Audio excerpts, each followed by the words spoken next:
With 2012's movies still relatively fresh in my mind, Joseph Kosinski's Oblivion could almost be regarded as the anti-Prometheus. It's a science fiction blockbuster that I was really looking forward to and turned out to be better than I expected, not worse. It's far from perfect, but Oblivion is still an exciting and intelligent time at the movies. Tom Cruise stars as Jack Hopper, a technician stationed with his partner Victoria, Andrea Riseborough, on a future Earth ravaged by a war with aliens. Jack's job is to monitor and service the robot drones that protect the enormous fusion reactors, which provide vital energy for the human settlement on Saturn's moon Titan. But when Jack finds Julia, Olga Kurilenko, a strangely familiar survivor from before the war, he is forced to question the history he knows, his work, the enemy, and even his own identity.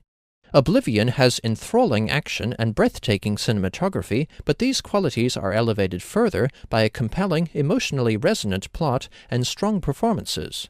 Some critics have called Oblivion slow or uneventful, but I like science fiction that devotes time to world-building. The first act establishes the ruined state of Earth after the war, including the geographic boundaries of Jack's operations, Jack's duties and the alien scavengers that threaten him, his relationship with Victoria and Mission Control, and his dreams of Julia. Having thoroughly immersed us in its world and rules, the betrayals and revelations in the second act have greater context, and are therefore more surprising and engrossing, even if they are rather derivative, with the main twist essentially lifted from Moon and The Matrix Reloaded. Some of my favorite science fiction films, such as 2001, Solaris, Avalon, and Tron, develop a complex, richly defined world through narrative and imagery. And Oblivion is so engaging partly because it goes against our expectations to build conflict, setting up a world and then breaking it down. Like Jack, we find ourselves unsure about everything we thought we knew about the world of Oblivion.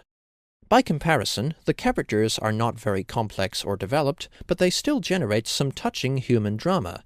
Tom Cruise plays a fairly generic Tom Cruise stock character, as Jack Hopper is the same noble, plucky hero that he always plays, but I like the little nuances that the film gives him to make him more relatable.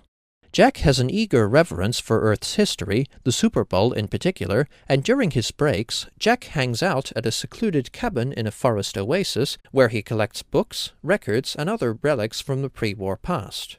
Gathering and enshrining artifacts from the past is something that most of us would do if we were living in a post-apocalypse, and most Fallout 3 players already do that. Cruise has great chemistry with the lovely Andrea Riseborough, and though Olga Kurilenko's acting is somewhat flat, there is a very touching sequence of Jack remembering his past with Julia and realizing how much she means to him. Oblivion makes us care just enough about its characters and their relationships, thus raising the stakes and our investment. This is the mark of a good action-oriented movie.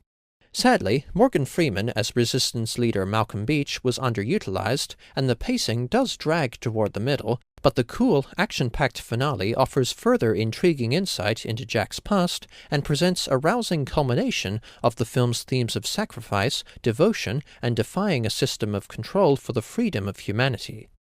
Oblivion is a pretty damn good film. Smart, thrilling, and emotional, the positives easily outweigh the thinly developed characters, slow pacing toward the middle, and general lack of originality. Oblivion earns 4 stars out of 5. Thanks for watching. Cheers.